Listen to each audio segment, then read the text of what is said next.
د دویمې نړیوالې جګړې په مهال برطانوي امپراتورۍ د خپلو مستعمرو څخه ګڼ شمېر عسکر د جګړې لپاره استخدام کړل،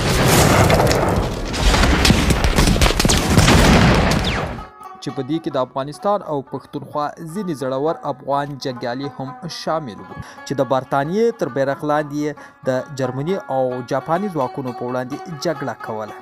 په دغه سرتیرو کې یو زړور افغان سرتیری د خپلې زړورتیا له امله خورا مشهور شو.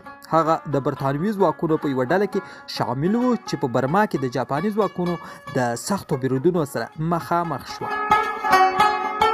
د جګړې په یو سخت ډګر کې د جاپاني ځواکونو یو لوی برید وشو.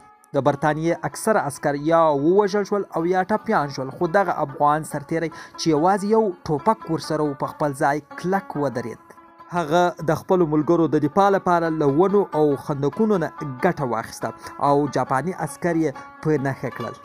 د څو ساعته مقاومت وروسته هغه د خپلو ملګرو د ژغورلو لپاره لارې خلاصې کړې. جاپاني عسکر په شا وتمبېدل او پاتې عسکر وتوانېدل چې له محاصرې ځان وباسي. د هغه زړورتیا د برطانوي قومندانانو لخوا خورا وستایل شو او هغه ته د شجاعت مډال ورکړل شو او نوم یې د برطانوي ځواکونو په رسمي راپورونو کې د یو زړور مبارز په توګه ثبت شو. د دې افغان کیسه نه یوازې د هغه وخت د برطانوي ځواکونو لپاره الهام بښونکی درس و، بلکې دا هم ښیي چې افغانان په هر ډګر کې د خپلې زړورتیا او ویاړ لپاره پیژندل کیږي.